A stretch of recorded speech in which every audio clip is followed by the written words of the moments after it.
This is TradeFlow News, bringing you relevant news and insights from around the world. TradeFlow News, enabling trade for SMEs and economies worldwide. These are some of the key topics that we will be looking into in today's program.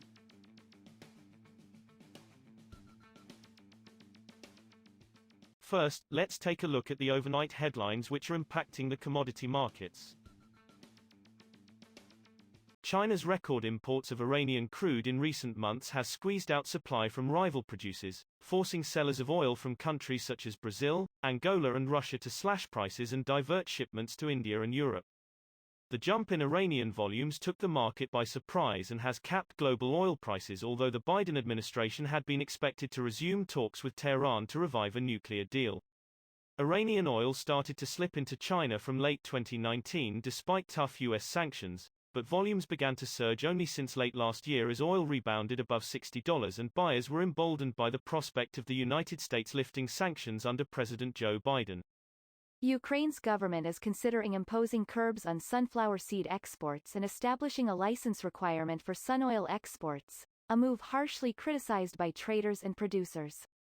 A draft government resolution seen by Reuters shows that the government could also impose sunoil export quotas. Deputy Economy Minister Taras Vysotsky said earlier on Wednesday the government saw no need for a ban on sunflower oil sales in the 2020-21 September-August season, while the issue on sunseed export curbs is under consideration. Moving on to the top news in the energy sector. U.S. crude oil stockpiles dropped more than expected as refiners increased activity heading into the summer driving season, the Energy Information Administration said on Wednesday. Crude inventories fell by 5.9 million barrels in the week to April 9 to 492.4 million barrels, compared with analysts' expectations in a Reuters poll for a 2.9 million barrel drop. Refinery utilization rates rose by 1 percentage point to 85% of overall capacity. That is the highest since March of last year, just before the coronavirus pandemic caused refiners to severely restrict processing activities as demand dove. Imports of crude oil into Canada dropped 20% year-on-year in 2020 due to weak demand as a result of the COVID-19 pandemic, the Canada Energy Regulator said in an analysis released Wednesday. Canada imported 555,000 barrels per day, BPD, last year, the lowest level in at least 10 years, down from 693,000 barrels of oil per day in 2019 and more than 800,000 barrels of oil per day in 2010. The total cost of imported oil in 2020 fell 40% from the previous year to $11.5 billion, $9.18 billion, reflecting the lower volumes and a slump in global crude prices. Next, we have the top news in metal markets. Chinese coke futures hit a near 6-week high on Wednesday after some major coking plants sought to raise spot prices, while safety inspections were supporting coking coal prices. Coking plants in Shandong, Hebei and Shanxi provinces have proposed to lift coke prices by 100 to 110 yuan, $15.29 minus 16.82 per ton recently, according to state media. The most traded coke futures on the Dalian Commodity Exchange, for May delivery, rose as much as 3.2% to 2,492 yuan, $381.21 per ton before closing 2.4% higher at 2,475 yuan.